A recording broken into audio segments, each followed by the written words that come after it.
बिस्मिल्लाहिर्रहमानिर्रहीम। अस्सलाम वालेकुम। आप इस शख्स को ज़रा गौर से देखिए, ये कोई आम शख्स नहीं है। ये जनरल ऑस्टिन स्कॉट मिलर है। ये अमेरिका और नेटो फोर्सेस का कमांडर इन चीफ है अफगानिस्तान के अंदर। इस शख्स ने क्या बात की ज़रा समझिए। ये खुदाई लहजे में बोलने वाले 2 महीने में अफगानिस्तान फतह करने की धमकियां देने वाले और फिर उसके बाद पूरी दुनिया में ऐलान करने वाले कि लास्ट डेज जा रहे हैं अफगान तालिबान के 2001 में। आज 2021 में ये शख्स रिक्वेस्ट कर रहा है किसको? अफगान तालिबान को भीख मांगने के ऊपर आ गए हैं। ये कमांडर कहता है नेटो का। मजीद डिस्कस करने से पहले इस वीडियो को लाइक करें, हकीकत टीवी को सब्सक्राइब करें और बेल आइकन पर ज़रूर क्लिक करें। अफगान तालिबान को कि देखिए हम यहाँ से निकल रहे हैं। हम 1 मई से विड्रॉवल हमने शुरू कर दिया है। हम आहिस्ता आहिस्ता अपना सामान पैक कर रहे हैं, चीज़ें निकाल रहे हैं। हमने 11 सितंबर तक का टाइम मांगा है। आपने हम पर हमला नहीं करना। रिक्वेस्ट कर रहा है कि आपने हम पर हमला नहीं करना, हम यहाँ से निकल रहे हैं। अगर आप हमला करते हैं तो मजबूरन फिर हमें जवाब देना पड़ेगा। आप अंदाज़ा कर ले इस वक्त सूरत हाल क्या पैदा हो गई। इस वक्त सूरत हाल ये पैदा हुई है कि अमरीकी फ़ौज और नेटो फ़ौज पूरी की पूरी बददिल हो चुकी है। उनमें लड़ने वाला वो दमखम चीज़ ही नहीं रही। जो अमरीकी फ़ौजी वापस चले गए हैं वो नफ्सियाती मसाइल का शिकार है। एक तो उन्होंने अफ़गानिस्तान में जुल्म बहुत ज़्यादा किए, दूसरा उनको शिकस्त हुई, उनके दोस्त यार कुलीग ये सारे मर गए। उन्होंने बड़ा बुरा देखा, कुछ बिल्कुल माजूर हो गए जहनी तौर पर भी, फिज़िकली तौर पर भी। लिहाजा इस सूरत हाल में उनको नज़र आया कि इस जंग का कोई सर पैर नहीं है। उन्होंने क्लियरली अब अपने आप को सरेंडर कर दिया। अमेरिका की आम फौज के अंदर यानी उनके जो आम सिपाही लड़ने वाले हैं वो असल में बाइडन के इस प्लान से खुश नहीं, वो ट्रंप के साथ खड़े हैं कि क्योंकि ट्रंप ने फैसला जो किया था यहाँ से निकलने का, उनको रियलाइज़ हुआ हम अपने बच्चों से दूर है, अपने पेरेंट्स से, भाई बहन से, बीवी बच्चे, इस तमाम सब लोगों से दूर है। इस जंग का कोई फ़ायदा नहीं। अब सूरत हाल ये पैदा हुई है कि अफ़गान तालिबान को ये कह रहे हैं, देखिए जो कमांडर होता है उसकी एक रिस्पॉन्सिबिलिटी होती है कि आप अफ़गानिस्तान से निकलते हैं, आपकी जिम्मेदारी है कि आप सेंसिटिव इंस्टॉलेशन भी लेकर निकले और उसका भी आप कोई ऐसा इन्वायरमेंट बनाएं कि उसको नुकसान ना हो। लेकिन इन्होंने कोशिश की कि किसी तरह अपना सामान यहाँ से लेकर जाएं और वो इंडिया को दे दे। अब सूरत हाल ये है कि पाकिस्तान ने इनको गारंटी दी थी कि आप अपना सामान लेकर जाएं, हम आपकी हिफाजत करेंगे। अब प्रॉब्लम ये है कि 1 मई से ही निकलेंगे और उसके बाद निकलते निकलते इनको प्रॉब्लम ये आएगी कि अफ़गान तालिबान इनको जो सामान लेकर जा रहे हैं ये 2 तरह का काम करे। एक तो वहाँ पर ये 8 अरब डॉलर की इन्होंने कंधार एयरबेस से लेकर बगराम एयरबेस बहुत सारी चीज़ें डिसमेंटल कर रहे हैं, तबाह करें। अब बहुत सारी सेंसिटिव चीज़ें हैं जो कि इन्होंने कई मिलियंस डॉलर्स लगाकर अब उनको वापस लेकर जा रहे हैं और वो बड़ी सेंसिटिव है और ले जाते उन पर हमले होंगे, उनको मारा जाएगा बुरी तरह। अफ़गान तालिबान वाटर टेस्ट करने के लिए इन पर हमले करेंगे और उन्होंने अपने तमाम जंगजों को कह दिया कि आप अपने घर वालों से मिल लें, उनसे दुआएं लें और पहुँचें और उसके बाद हम लड़ने के लिए तैयार हैं। ये अब तक सूरत हाल इतनी ज़्यादा अफ़गानिस्तान में ख़राब हो गई है कि पूरे का पूरा खित्ता उबलने जा रहा है, इतनी बुरी तरह उबलने जा रहा है।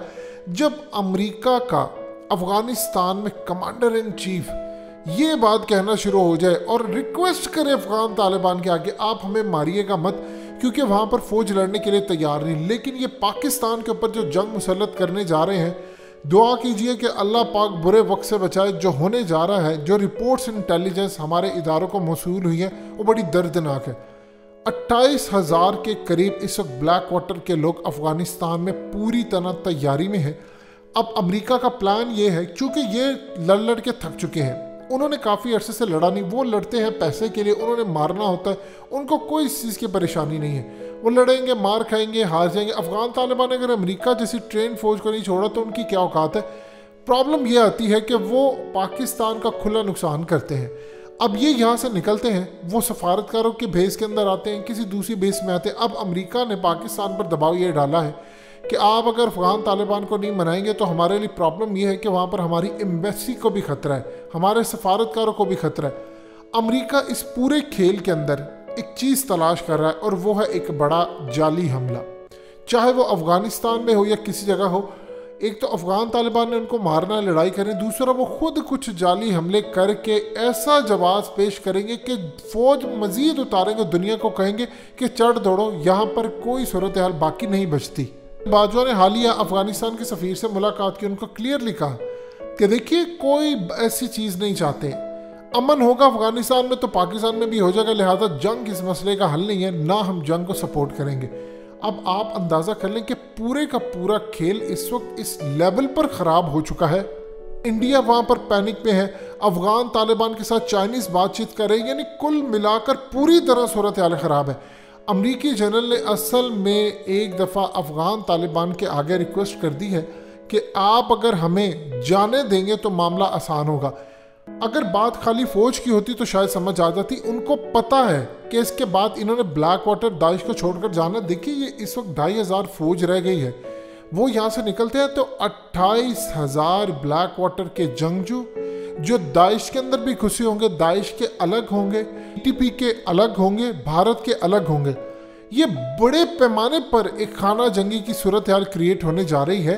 आप ये देखें कि आपके कोयटा के अंदर हमला होता है और चाइनीज सफ़ीर को छोड़ा जाता है। जब पूरा मीडिया आपको गुफ्तगू करता हुआ नज़र आ रहा था कि जी चाइनीज सफ़ीर बचे, हकीकत टीवी ने आपको बताया था उन्होंने चाइनीज सफ़ीर को मारना ही नहीं था, उन्होंने इंफॉर्मेशन तमाम निकाल ली थी और कुछ मिनट्स पहले चाइनीज सफ़ीर के आने से वहाँ पर हमला करके बताया था कि अगर हम इसको मार सकते हैं तो हम चाइना के सफ़ीर को भी मार सकते हैं। लिहाजा आप किसी गलत फहमी में मत रहिएगा, हम पूरी तरह पाकिस्तान में जंग मुसल्लत करने को तैयार है। अब इसके असरात आपको पाकिस्तान में नज़र आएंगे क्योंकि खत्ते के दुश्मन पाकिस्तान के ख़िलाफ़ पूरी तरह एक्टिव हो चुके हैं और पूरे खेल के अंदर पाकिस्तान में मामला यहाँ तक आ गए। आप ये देखिए कि पहले इन्होंने पाकिस्तान को लगाई धमकी। आप अफ़गान तालिबान से बात करें, जाकर आप उनको कहें कि आप कोई मामला ना करें, यानी तंग ना करें, कोई ऐसी सूरत हाल पेश ना आए। पाकिस्तान ने कहा कि हम एक हद तक जा सकते हैं, वो आपकी शर्तें माने ना माने। इन्होंने कहा कि तमाम शर्तें अनकंडीशनल माने, यानी बगैर शर्त रखे आप हमारी सारी शर्तें माने। अब ये आ गए हैं खुद इनके तरले मिन्नते करते हुए कि आप हमें जाने दें, ये करने दें।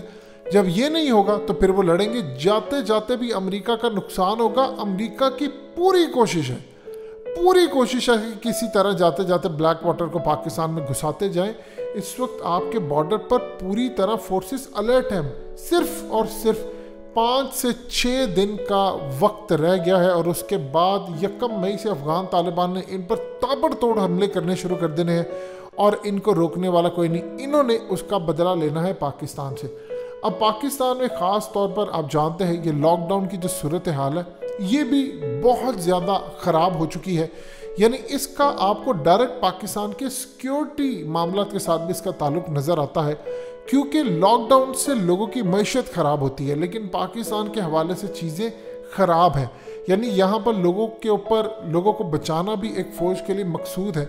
लिहाजा इस पूरी सूरत हाल में आपने समझना है कि पाकिस्तान एक सेंसिटिव मोड पर आ चुका है और यहाँ पर फिर वो नेटो सप्लाई जारी रखवाना करना। इमरान खान इस वक्त मुकम्मल तौर पर चुप और पजल हो गए हैं क्योंकि उनको समझ नहीं आ रही कि अब बड़ी जंग में हमने किस तरफ जाना है। हमने कोशिश की थी अमन की अमल लाने की, लेकिन ये माने नहीं। अब पूरी तरह ये जंग सर पर आन खड़ी है। दोस्तों, हकीकत टीवी को सब्सक्राइब करना मत भूलिए, वीडियो को लाइक करें, शेयर करें और कमेंट सेक्शन में अपनी राय का इजहार ज़रूर करें।